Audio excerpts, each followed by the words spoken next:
So we will continue I with culture, Dharma, symbolism, and so on.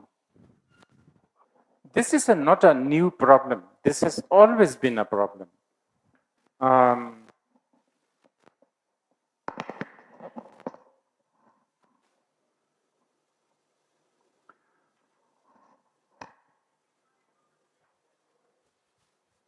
and this problem was dealt in many, many ways in the past also.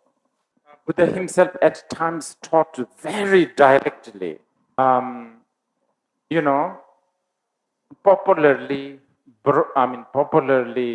commonly, we know Buddha walked on the Mangada street with a begging bowl, and all the descriptions basically. But then, some of the descriptions can be very detailed, like how he even brushed his teeth. But and then he, even in his teachings, he would talk about like once upon a time when I was a bird, when I was a, like a king, when I was a naga, so on and so forth. So if you look at all that, like walking with a begging bowl, these are an image that on during those days in India, these are images that are considered very serene, seeker of the truth, like renouncement. These are images that needed that that need to be displayed.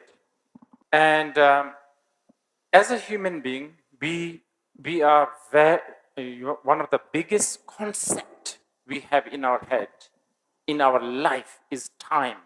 And we do have that habit. We talk about past, we plan about the future. So accordingly, he also talks about once upon a time when I was a bird, as there was like a past and so on and so forth. I mean, according to the Mahayana people, they say that even the very choice of his family, he chose to be Kshatriya instead of Brahmin, is a very carefully planned, so to speak. Skillful means it requires a lot of, like planning, so to speak, right? Of course, the Buddha is an omniscient, no need planning. You can argue that, he chose not to be Shudra, because if he chose to be Shudra, probably, a lot of people who should listen to him may not listen because of the culture, because of that time.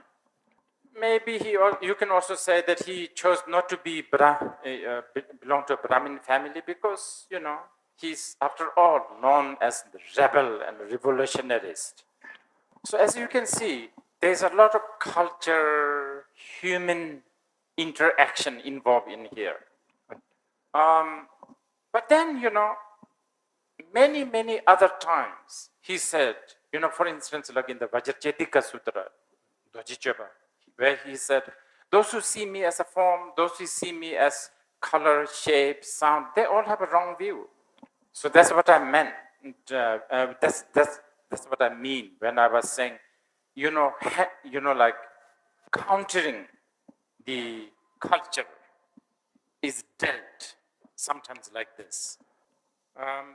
Subsequently, Japanese Zen masters have even said, if you see a Buddha in the street, kill him or something like that. For centuries, there has always been this mindfulness, this, like really trying, because culture is a very, very complicated. We need it because without that, you have no medium.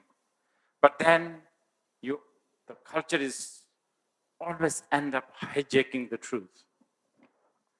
But cracking this problem is difficult.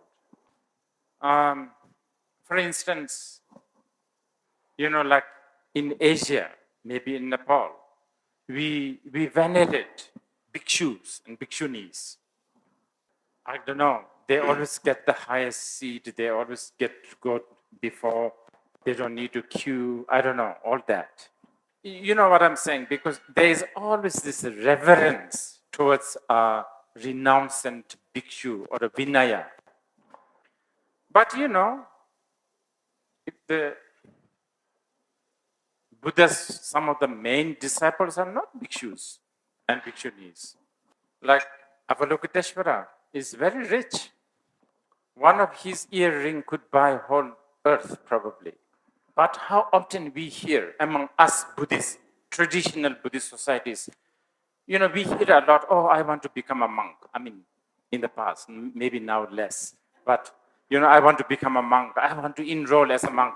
How often do we hear, I want to be rich. I want to be like a Avalokiteshvara and then benefit sentient beings. We don't hear this because this is a culture again. This culture hang-up is very, very strong hang-up. It's not going to go away. It's something that generally Buddhists, and I'm addressing this specifically to Himalayan people, Nepalis, the Buddhists, that we should really be aware of this. I mean, since Nepal is very connected to Tantra, and that Tantra really deals with this culture hang-up even more, you know, like outrageously. I mean, many of us here, the Tibetans, and then, I don't know, Nevari Tantric people, like Vajracharya people, for us, a woman with a pig head, it's okay. You know, we put it on the shrine. Tibetans would say, oh, Dorjipang, Vajravarahi. But when the pigs are roaming around in the garbage, we don't like them. But many of you who are Theravadan, for you, you may, I'm sure here in this, you may also, oh, it's okay, we are all same. But I'm sure behind us Vajrayana people, you guys say a lot of strange things. Which is fine. I actually appreciate you say strange things because, you know, in the sutras, in the Vinayas, you know, Vajrayogini, Vajravara is never mentioned. But, I mean, a woman with a two head, and one of them happened to be a pig, sow. Now that is tomahawk for cultural hang-up, like atomic bomb. It's like that's a powerful way to deal with a cultural hang-up. And you know, many other deities like a Kali, they look terrible. Those who practice Kali Devi, we love because she is terrible. We praise her for being terrifying. You know, we will be disappointed if she suddenly becomes very gentle and carry a small lamb.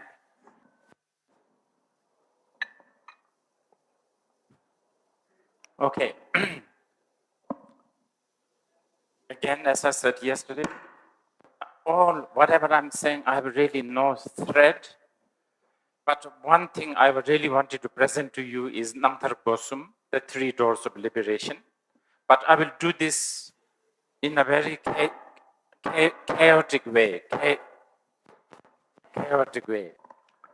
Namtar Gosum, three doors of liberation, is found in all the teachings. It's but one could say it's probably one of the most important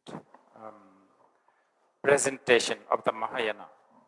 And in the Vajrayana, it's symbolized in a many important, many different symbol.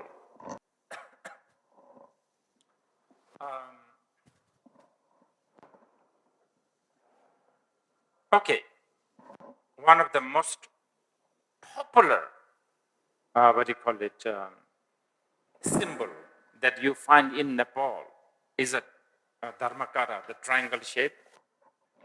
And Dharmakara, or the triangle shape, which represents the three doors of liberation, actually. Now, this Dharmakara, the triangle shape, is symbolized, and I'm using a bit of a tantric expression now, okay? Sometimes this Dharmakara is referred as the fort, the castle. Like if you are waging war in the battle, you need if you have then a secure fort where you can plan and where you can overlook at, where you can have a bird's eye view, where nobody can harm you, but you can do whatever you like. So that's sometimes, for instance, like a Vajravarahi or Vajrayogini stands in the fort or the castle of the Dharmakara. Inside that is the safe zone. The moment you are outside of that, then you will be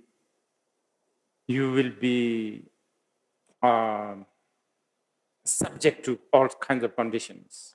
So, okay, what is this three liberation? Okay, now I will switch to the sutra. Okay, because they're all related, but of course, according to the tantra, they have it in a much more raw format. So I'm going to quote from the Sutra of the Questions of Brahma, in Tibetan, Tsangpe Shubindo. When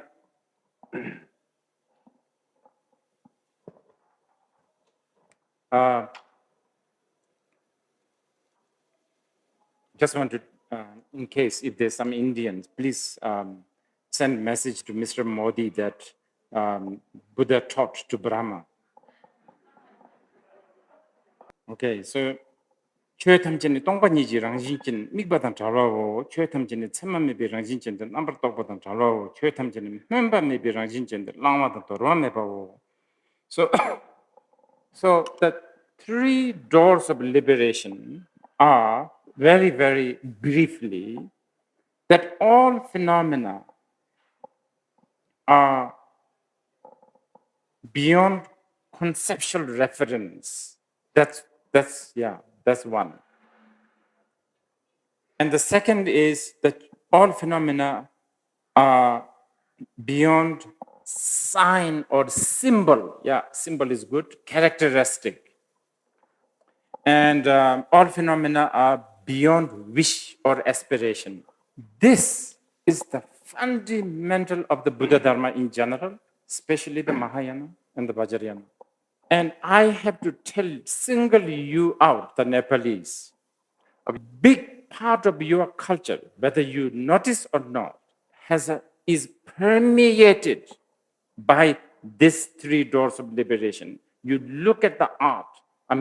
We are talking about the Buddhists and the ancient Nepali culture, Buddhist culture, art.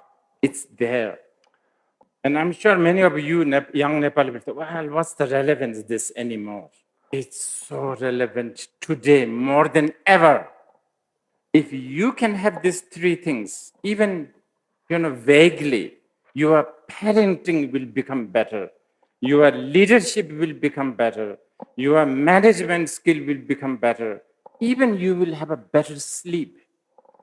It will help you how to choose a correct lipsticks on that day, how to walk, how to talk.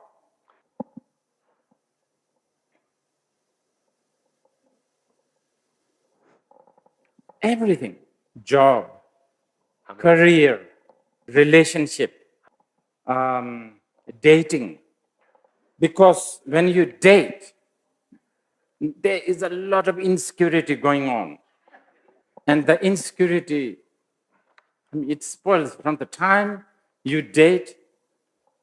exchange rings, wedding, all the way to, to the end.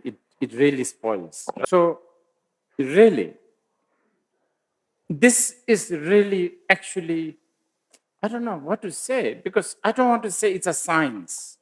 It's much more than a science. It's also not really a spiritual, actually. I really think more and more. It is, spiritual. First of all, spiritual, the English word spiritual is very dodgy in my head.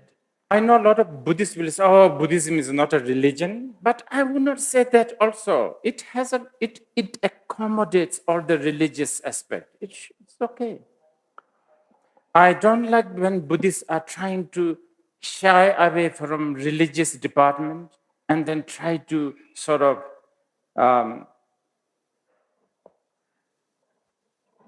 ask his science. Really, this, Buddhadharma, along with a lot of the great Indian wisdom, they are like really, it's just so special. It's something required today.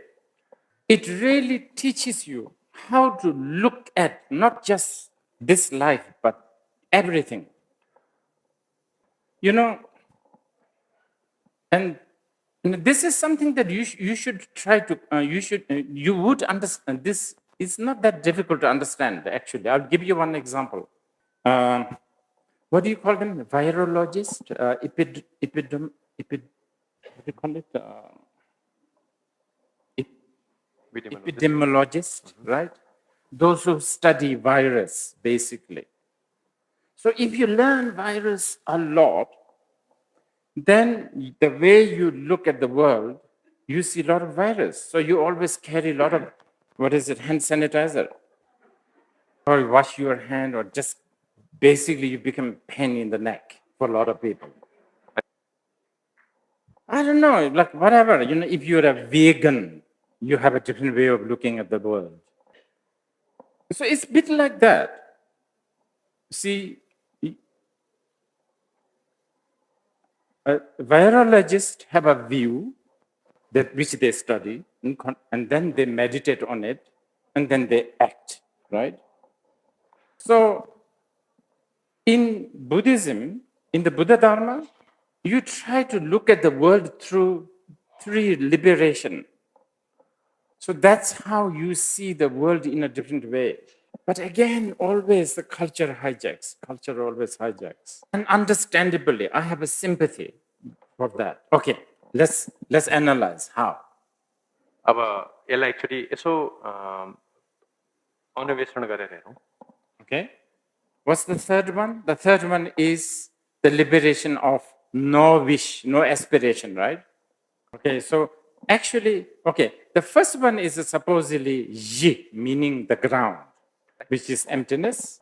And the second one is lam, the path, which is signless. Third one is debu, the fruit, which is beyond aspiration. But when we practice, we almost do the total opposite. Oh, may all sentient beings be enlightened. May I be enlightened. See the opposite of fruit, the debu, the fruit is beyond aspiration. And the lam, the path, is supposedly no sign, no symbol. Yet we are full. But the lady asked a question yesterday. There's just so many symbols. Okay? The same thing. Ground. I will talk about the ground a little bit more later. It's supposedly shunyata, but yet we keep on falling into some sort of a extreme.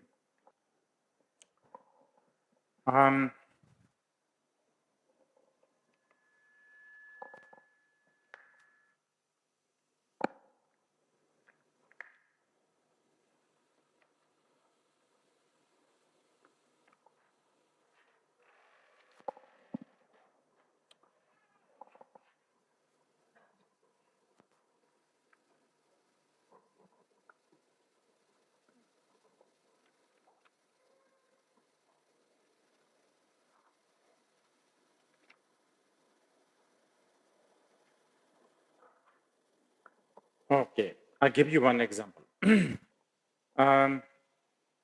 This is for those who those who are Western educated. You probably it's easier for you to sort of relate. Okay, so the scientists, for instance, the Western educated, they will say, "Oh, Einstein said time is relative." You know? Even though Shakyamuni Buddha said this 2,000 years before. Okay. Anyway, Einstein said time is relative.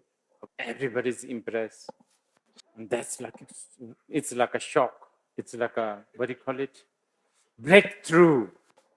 But how come Western educated scientists have a problem with believing in reincarnation? That's a contradiction. Please try to find out. I think there was a conversation between Einstein and one of his friends talking about another friend who is dying. And Einstein said, well, for us who see time as an illusion, we will have no problem. Something like that. You should try to Google it. He said something like this. That is quite good. That is good. I'm trying to talk about the first liberation, okay, shunyata. Okay, please keep in mind, we will always be hijacked by culture and the language. Please keep this in mind. For instance, even though Shakyamuni Buddha taught so clearly and blatantly in the Hat Sutra,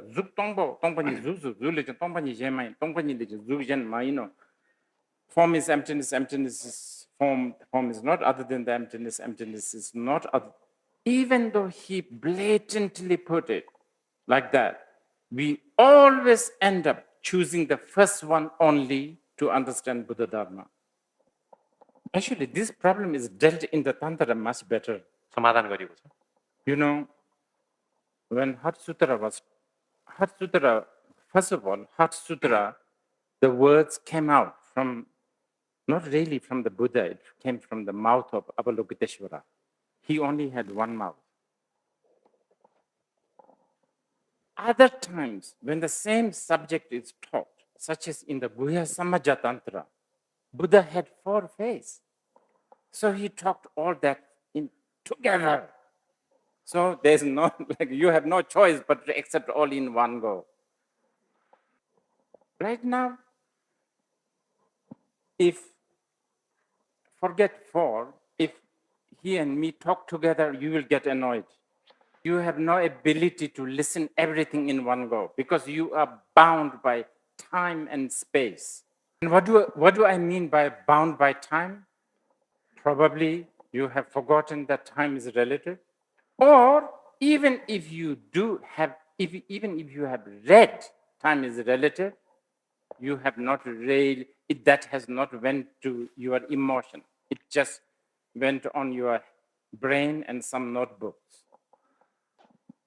I'm trying to avoid using the word shunyata to explain the first liberation. It's not just time. Everything is relative. You know, there's this question people always ask, as if it is such a, like prize-winning riddle. Which one came first, chicken or egg? It's a kindergarten question. You should be asking which one came first, you or me. Until you know me, I am not in your universe. Subject and object arise together. Oh, some of you young people say, oh, you must have come first because you look quite old. Oh, yeah. Then you can ask, you can go on talking like that forever. It doesn't, it's all just stories. But we are talking about relativity of everything.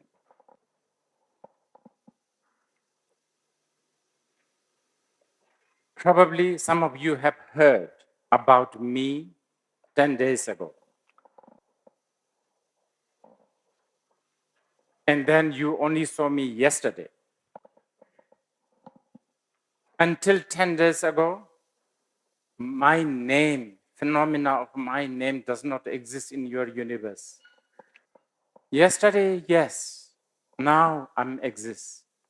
Now you can write all kinds of stories. In about 20 years' time, he will really look like some feeble old man.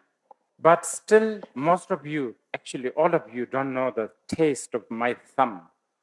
It is not yet your phenomena. Sure, you can imagine tasting your own finger, and it has to be something like this sort of salt dish, you know. I'm talking about shunyata, by the way. I'm talking about how things do not exist independently. Yes, which one came first? Chicken or egg? Which one came first? You or me? Which one came first? God or the believer of God? Which one came first? Big Bang or Stephen Hawking? It's all stories. I didn't say they do not exist, did I? And as many people, when they interpret shunyata, emptiness, immediately they come to a conclusion it does not exist. Surely, Avalokiteshvara is not that stupid. He has no nose, no eyes, no tongue. No. What do you mean? There is a nose here, there is an ear here. We can all see. Shariputra even agreed. Oh, wow. He even said when somebody said, I have no, no nose, no eyes. No. And then Shariputra, really? Yes. And then at the end, Buddha even said, oh, that was good. That was good. That's really good. He applauded. And then all the gods and devas and asuras, they all like rejoiced. They are not a bunch of idiots who sees everything here and then someone says there's nothing. Those who wishes to know more about this, I would really encourage you to read the commentaries and the teachings of the Buddhas and the bodhisattvas and the great Vidyadharas, and especially teachings of Guru Rinpoche. Now I'm coming back to Nepal.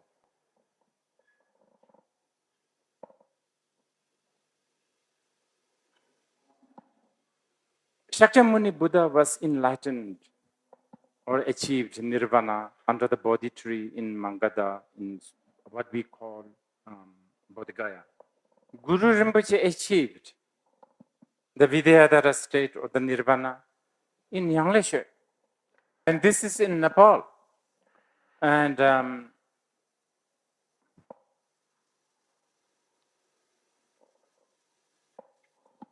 sometimes I feel that Nepal is a bit spoiled. You have too many Mahasiddhas that, you don't really appreciate these. Like the Paris people, some of the native Paris people don't go to Eiffel Tower. Nepalese don't appreciate like places like Yangleshe. Well, some of the commentary written by, I should not really say written, taught, or revealed by Guru Rinpoche regarding the three doors of liberations are among the most supreme, precious. It is said that Guru Rinpoche was about to achieve the Mahasiddha, Vidyadhara stage through the practice of Vishuddha, but there was a lot of obstacles. So then he invited the Vajrakilaya or Kumara Heruka, and then with that he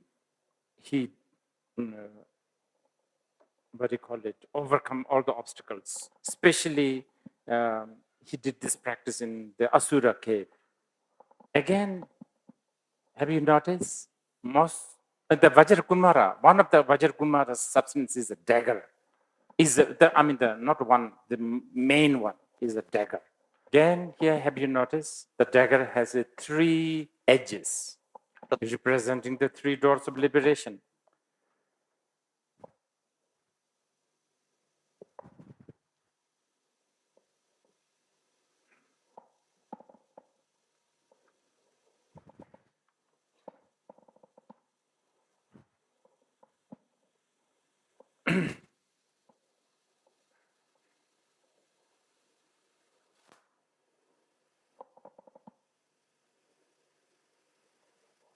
Okay, so earlier I was talking about ground.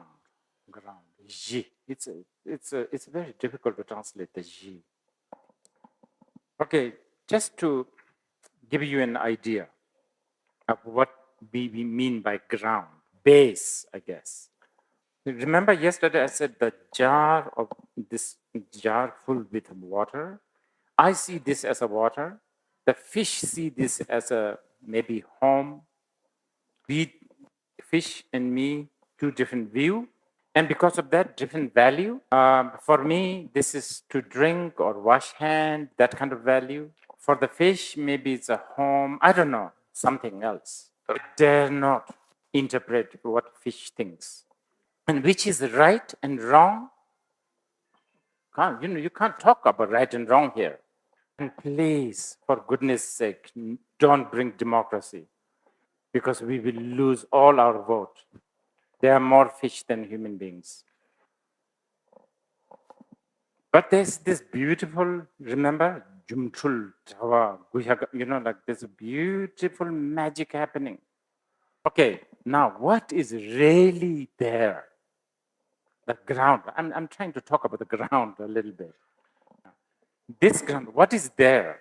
So that is the first, that is what is being taught in the first liberation. And again, I remind you, I never said, Buddha never said that there's nothing. Because if I say there's nothing, that's a reference. Answering, when Buddha answered to the Brahma, Lord Brahma, Buddha said,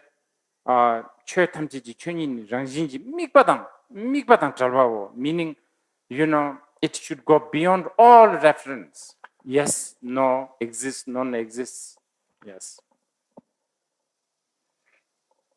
Now, this ground, why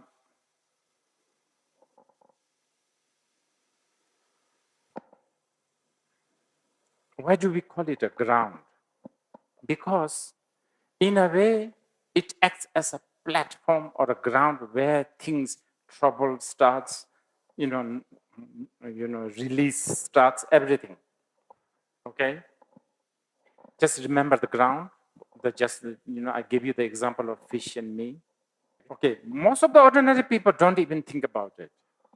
Like most of us, we think it's just water. Or fish thinks whatever.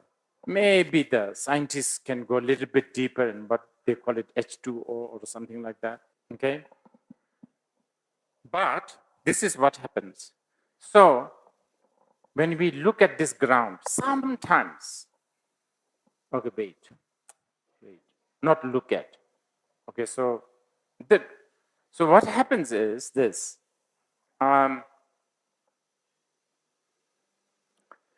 Sometimes when we encounter this ground, let's say, we experience existence. We get carried away by that existence. And because of that, we become eternalist. I'm sorry for being very technical, but some of these I need to tell you.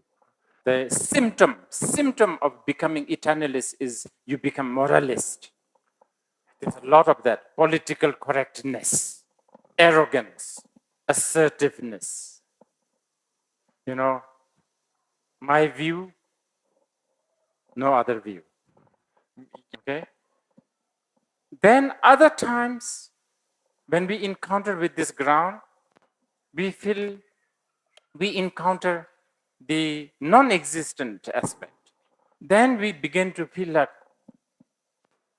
is there anything? Am I just a machine? Am I just like a espresso machine, like an algorithm, basically? Nihilist. Then gets depressed. Feels very, purposeless. Feels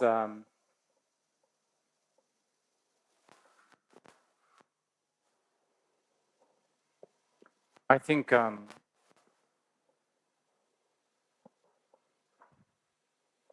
in Europe they call it angst, right? Existentialist angst.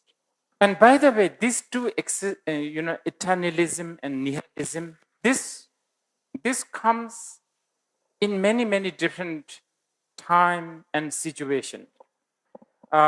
You could be more, it's like, like a blood type. It's like, it could be like you are more eternalist than nihilist. Could be. One is not better than the other, by the way. I think even nations, some nations are more eternalist than the other, some nations are more nihilist. And within a course of a day as a human, also it, maybe morning, more eternalist.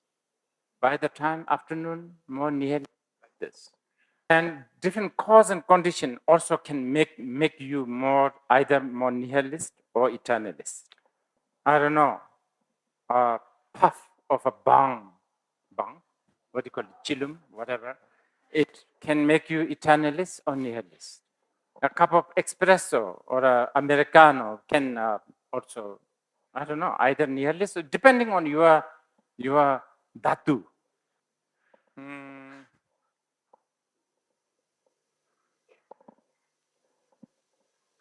It also depends so much on other cause and conditions. It is possible French beret, the hat, French beret and espresso could be an attribute towards nihilism. These are not really a joke, by the way. Last night I watched just a part of the movie of Blade Runner, the first part, Blade Runner. Yeah, for almost few hours, I felt very nihilist, sort of hopeless. I'm giving you this as an example.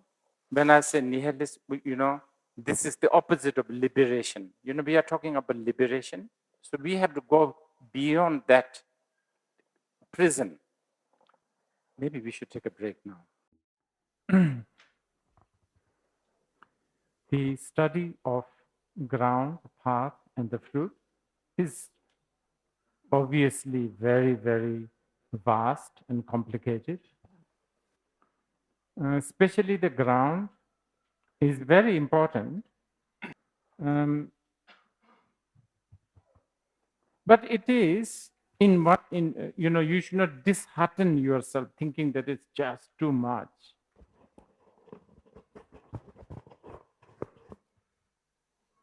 It's definitely something that you can, if you put consistent effort, you will get the hang of it. So when you're looking at the rainbow,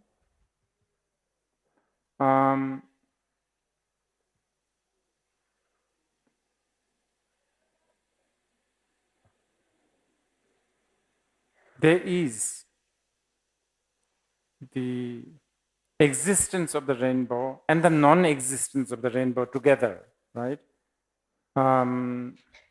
What I mean is, you see a rainbow, you can even take a photo of it, but you can't go there and sort of cut a piece of rainbow and carry it, back home. You can decide. Okay. You can always decide to just enjoy the rainbow, knowing both that it is existing and non-existing together. There's so many examples like that. Movies, we watch movies, yes, we get carried away by its story, its emotion, its characters, but from deep down, we also know it's not really there. This level of understanding the ground we do have. If you are a mother, you can look at the baby and the way the babies think and their imaginations. I think I told somewhere, anyway, once I saw a baby girl, she was trying to take out the pants of the baby, the Barbie doll, the doll that she was trying to, which is very small. She's trying to take out the pants. And I was asking the girl, the baby, what are you doing? She said, oh, I want to take this pants out and I want to wear it. how do you talk to this baby? You can't really sort of be saying like a professor and say, the size doesn't fit. You can't. You can't also say, yes, go on, wear it. So anyway, some of these level of understanding the ground we do have, but most of the time we don't have. When it comes to, specially treasured values, and also something something like something obvious, like something tangible, such as the pain, physical pain. When you have a headache, then it's very difficult to really understand that the pain is emptiness, emptiness is pain, emptiness is not other than pain. All of that is difficult. But the difficulty is not because the reality is there. It's just that habitually you have made it very difficult. I mean, then on top of that, we have some really completely ridiculous values that we hang on. And it makes the life really difficult.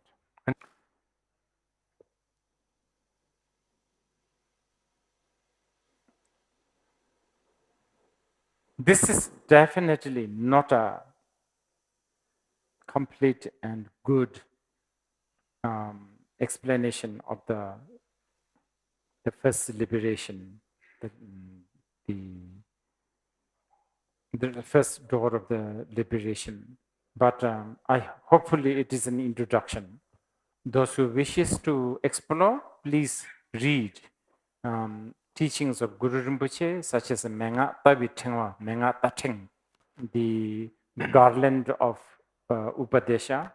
And of course, you can read Lila Vajra's Guhya Garbha Tantra, or at least have the aspiration or a preparation to read them. And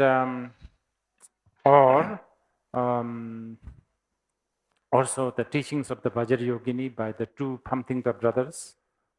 And those teachings of the Vajrayoginis are some of the most precious.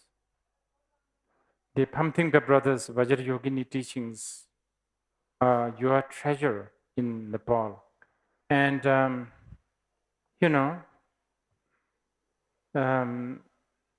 the application of the Vajrayogini Tantra, some of them are like the most powerful way to deconstruct cultural hang-ups. There's a lot of beautiful stories. One of a great Sakyapa master who was a bhikshu. He was practicing Vajrayogini and he was going around, I think maybe Bauddha stupa.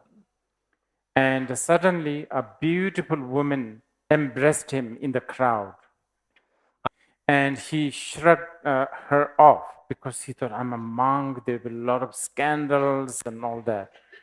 And that night, he saw Vajrayogini's face, appearing from I guess from those, behind one of those coffee shops, I would say.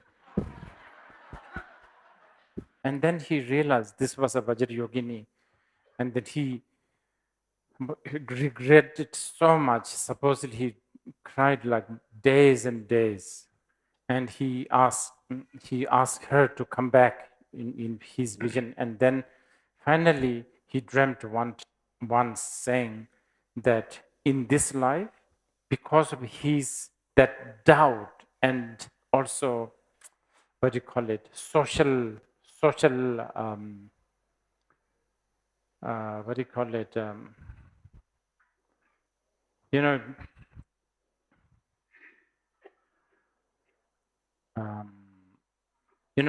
bound by social expectations, reputations, and because of that, his chance to see the Vajrayogini in this life is finished.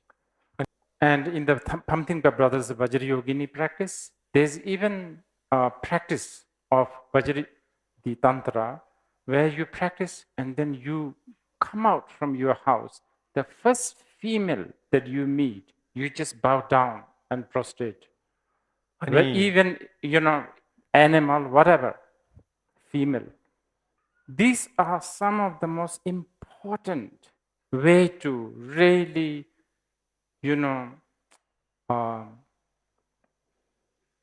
dispel the cultural hang-ups, because yes, generally the world, especially in India, Nepal, Bhutan, Tibetan, we have a very strong prejudice towards women.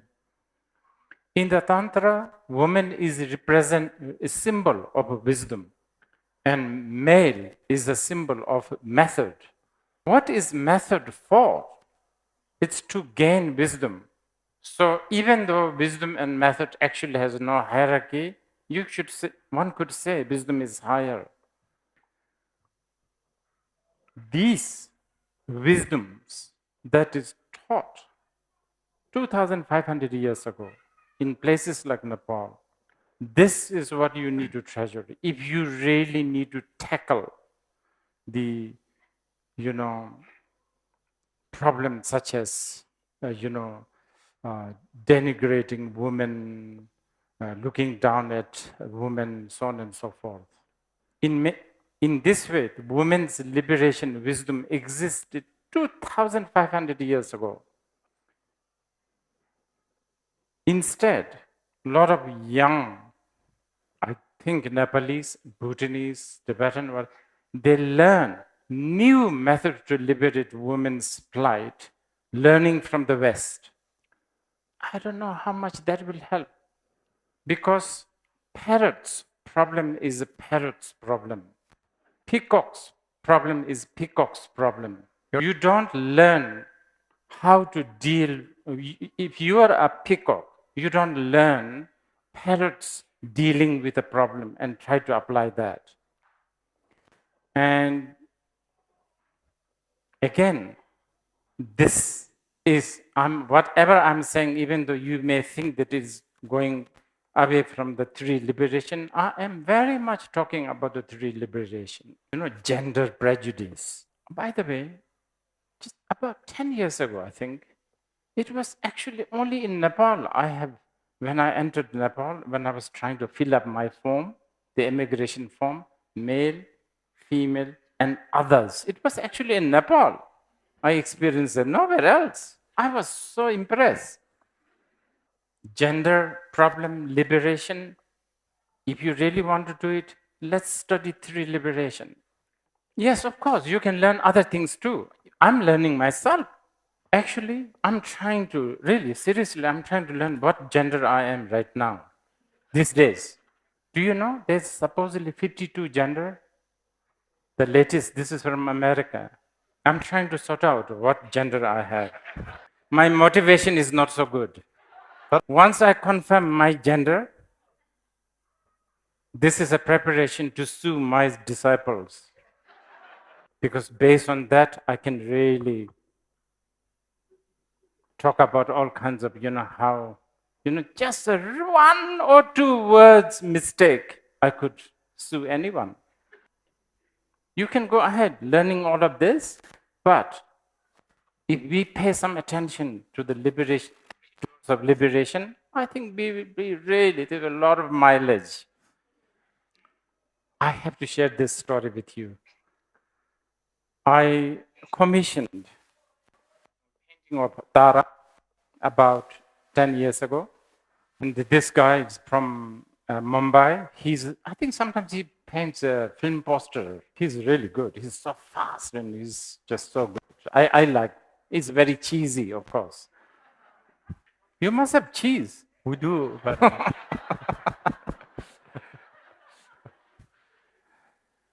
Anyway, I painted 21 Tara. And yes, they're so good. Like the Taras, they're like really beautiful, very sexy, all of that. But they all look a little bit like masculine, also like big muscles. So I sort of said, I always correct him, right? So I was, she's, Devi, very masculine. And so the painter one day said, Guruji, she's Devi, no man, no woman. I was speechless. He's very right. So actually, if you look at a lot of the Hindu, deities like Krishna, Vishnu, they were very feminine, masculine. Even the Buddha, when they paint, it's a fantastic. That's how we should approach, right? Just to finish the story. Anyway, every time I say, oh yeah, this is really good. You really did a good job. And his response is usually, of course. It's not me. It's the, God. It's the Devi. Anyway, how can we talk to Indians?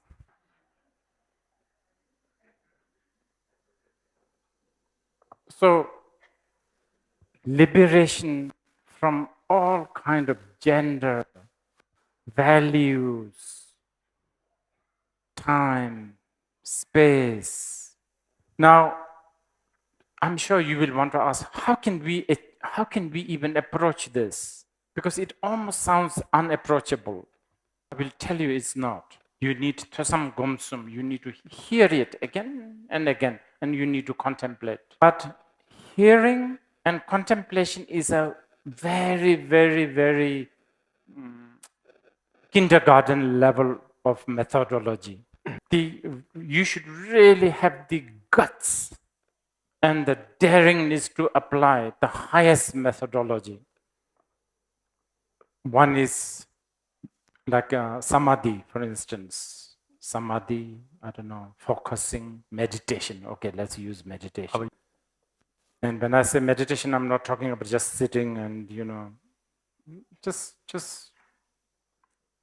there's a full step-by-step guidance towards that. Right now, you have an ability to cognize, like you all can cognize this is a cup. But what we need to develop is the yogic cognition. Remember, I was talking about the virologist, or what do you call it? Epidemiologist. Yeah, Epidemiologist. yeah. If you learn, then they have epidemiologist cognition. See, I don't see any virus. But if I have been studying virus, I will see a lot of virus. So likewise, you develop the yogic cognition. And then there are many other ways. One of the best is bhakti, devotion. And I'm sure you young people, you laugh at things like devotion because, you have been so-called educated.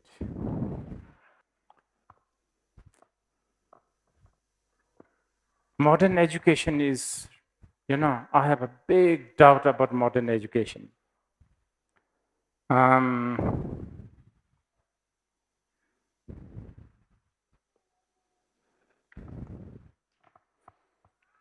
We will talk some other time. But just briefly, you and me as a human, whether you are a scientist, whether you are atheist, whether you are a religious fanatic, whether you are, I don't know, an ordinary, so-called ordinary, it doesn't matter. Or one thing you are capable is belief, and that's all you do.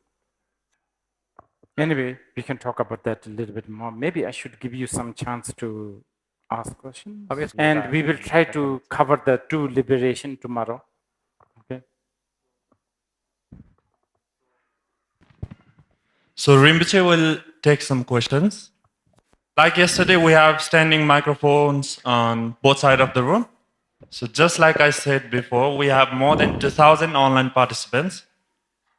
So we will take turns with questions from attendees here as well as our online participants. So for those here, please line up behind the microphones. Please keep your questions related to the teachings. Thank you.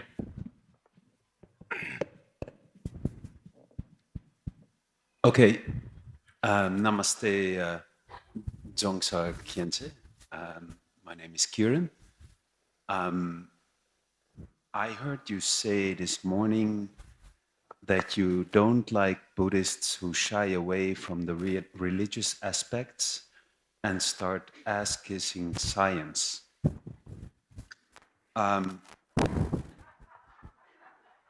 That's right, right? I wrote think that down. So, that was in the morning. yes.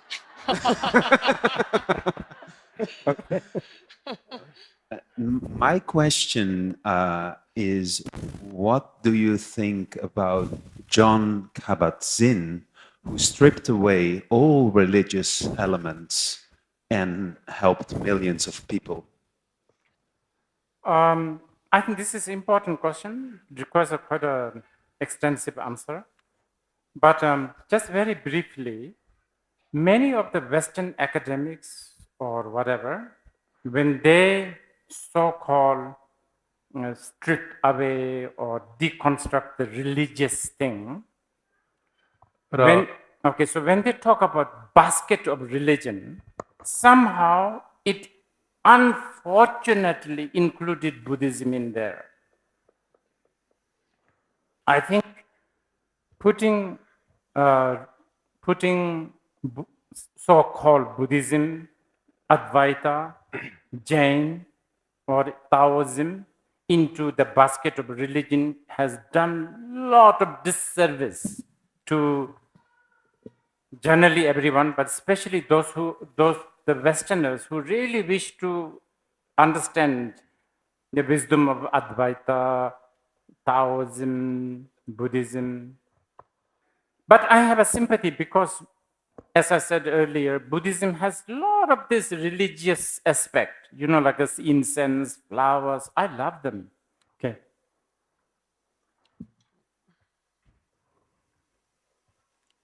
Hi, Rinpoche. Okay, so I'm doing the Zoom questions. There are a few requests, so I'll give you those first and then a question. Somebody requested that you please teach the Manjushri Namasamgiti at some point, not now, but next time. There's a request for refuge. There's a request for bodhisattva vow. And also, could you please give the transmission of the Manjushri mantra? And then... May I translate those first? Sorry? May I translate those first? Oh, sorry. Okay, so here's the question. It is great that Rinpoche is talking about Nepal and the Buddhadharma and has highlighted some Vajracharyas like Lila Vajra. Would you like to translate and I'll continue? Or do I do the whole question? Yeah, you can do the whole. Okay. So in the context of Buddhadharma, it is said that Nepal is a sacred land. According to history, many great Mahasiddhas, mainly males, came and practiced here. However, there must be also some great female Mahasiddhas who also came and practiced here. Could Rinpoche kindly also tell us about the female Mahasiddhas or female practitioners in Nepal?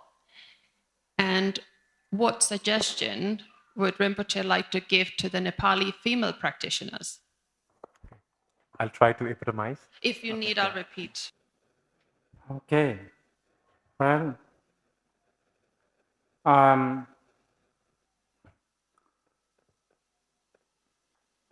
one could arguably say that Tibet has really embraced Buddhadharma in a big time. 90% of the national budget of Tibet was spent on Buddhadharma.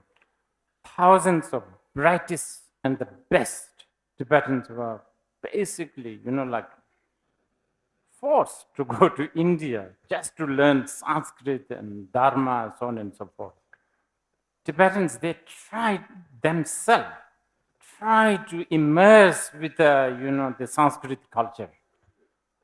I mean, if I'm not a Buddhist, and if I'm just a Tibetan patriotic person, I would almost blame Buddhism for really ruining Tibet. How many Tibetans' name is Tashi or Padma or Dorje? All of these are Sanskrit names. So basically, the Tibetans really embrace Buddhadharma so much. And do you know who caused this? One of the biggest cause of this is a Nepali girl. She is called Brikurti Devi. In fact, I've even heard that she was the one who told her husband to marry the Chinese princess. Not for any other reasons. She was already planning that if her husband marry a Chinese princess, that the Tibetan can claim as a dowry the Shakyamuni Buddha statue.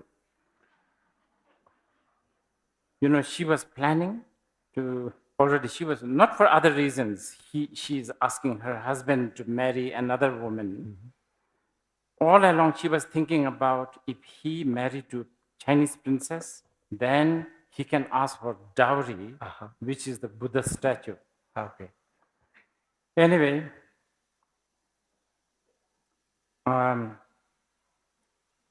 for some strange reason, she has a very funny name, right? Brikurti means frowned one, right? I think she must look very cool. And beside her, right now, I can only remember Kalasida and Shakshadeva, you know, these two ladies. But yes, I have to also say, you know, as I said earlier, the Tibetans are very male chauvinist. I'm sure there are a lot of incredible, you know, female, you know, illuminators, which is sort of out, you know, like not mentioned that they should have. Okay, can you? Shall we just continue? Yeah. Rinpoche, I want to thank you very much for these precious teachings. So I have a question. Rinpoche said that there are things around us and we don't really know about them unless we examine them. So Rinpoche gave an example of a virologist who sees virus in everything, right? So it's necessary to examine these things, but as you know go on the path, there is a problem of falling in the extremes. So you could be either too eternalist or too nihilist, right? So it seems to me there is no way out of this. I mean, that's like a problem to me.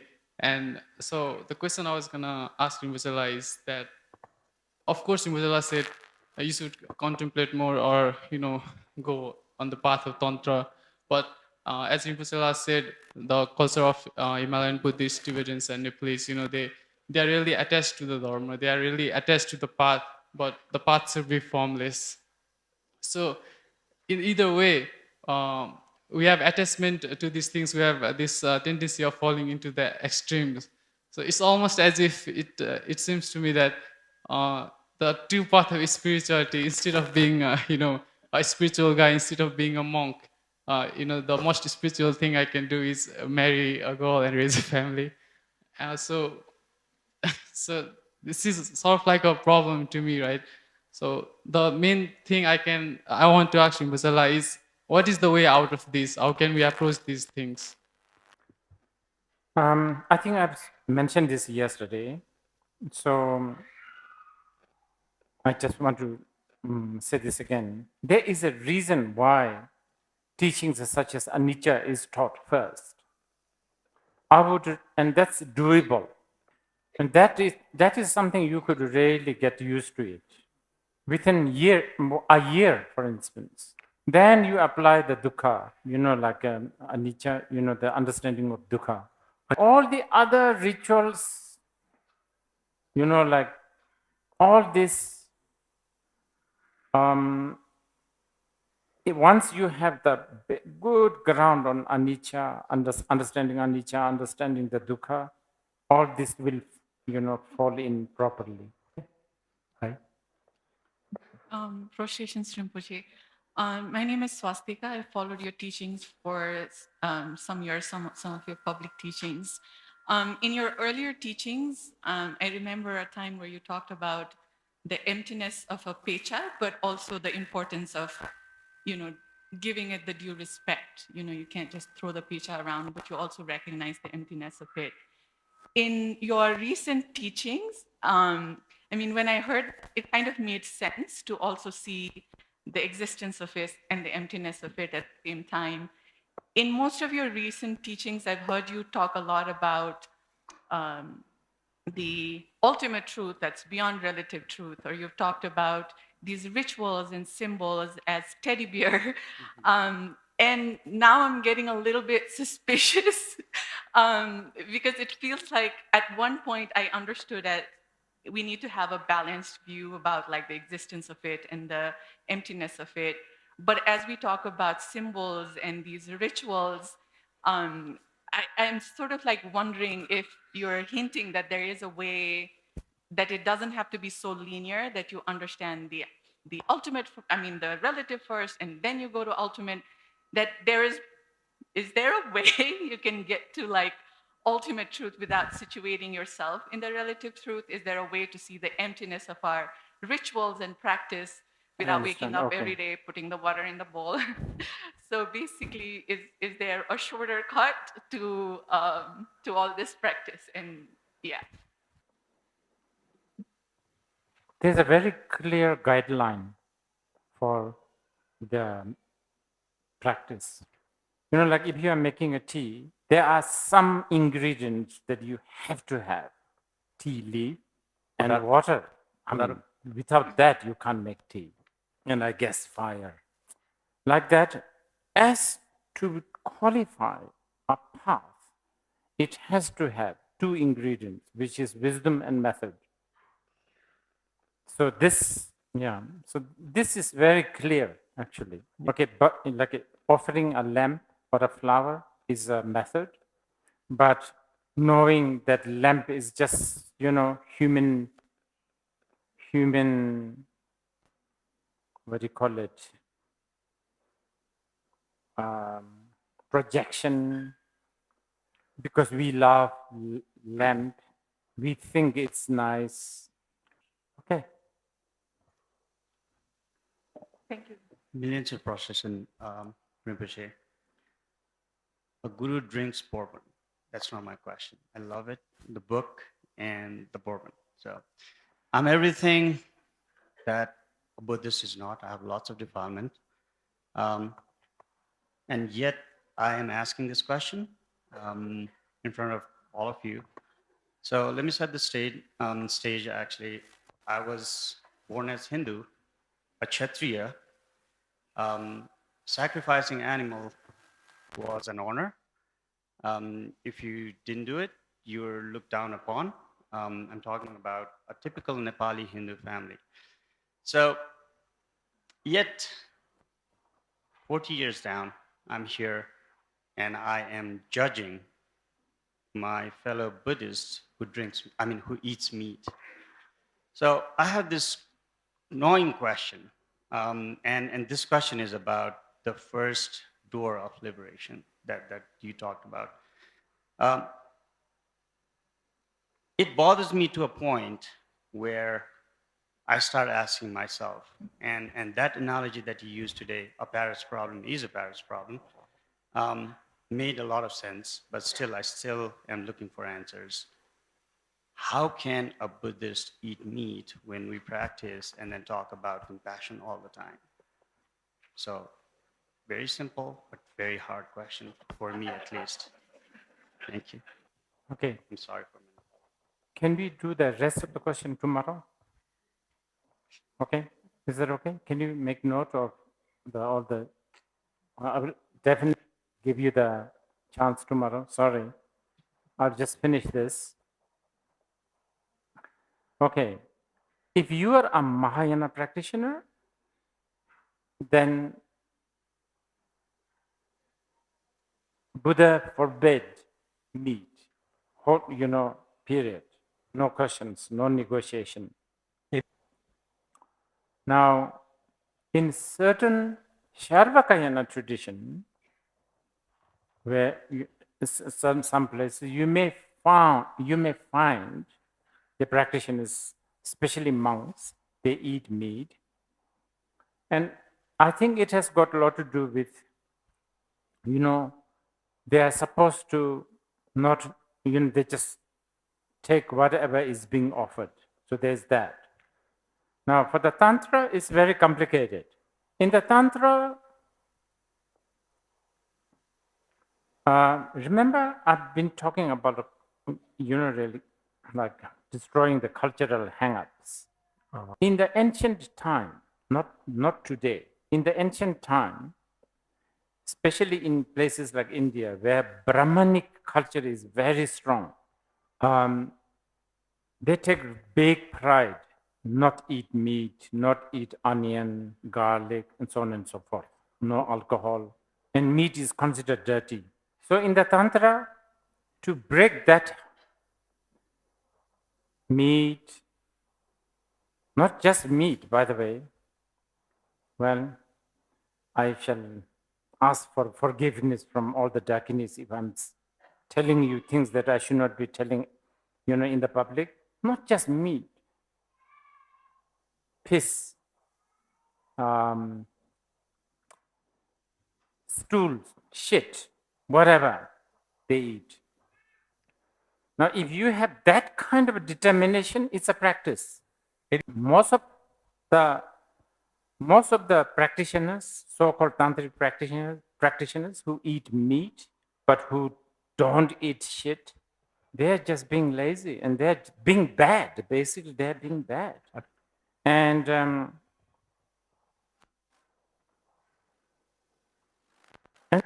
then there are so many hang-ups. If they claim they are tantric practitioners, I can eat meat, but then they don't smoke. Actually, logically speaking, smoke, it's just plants, right? Now nobody gets killed. No one is suffering, right, directly. So this is where, again, cultural hang-ups, human habitual hang-ups, they all blend in. So many like that. Many of us watch pornography movie like this. Yes. But you go to any of these tantric temples, there's like all these deities with a male and female embrace. They're like there blatantly. Nobody even notices. I think in about 20 years' time, when many young Nepali who gets graduated from Yale and Princeton and Harvard, when they come back and rule this country, all these temples will be X-rated because the American value will arrive. When the parents take their kids to the temple, the parents will be disqualified. They will be seen as, unhealthy, incapable parents. Many Nepali parents will be in the psychiatrist, getting counseling from the psychiatrist, and they will go to AAA, and they will confess that how wrong they have wrongly abused their kids for bringing them to the temples of the, Chakrasambhara. I think I'm getting hungry because I'm getting little, my mood is becoming very critical. Thank you, Guru. Thank you. Thank you.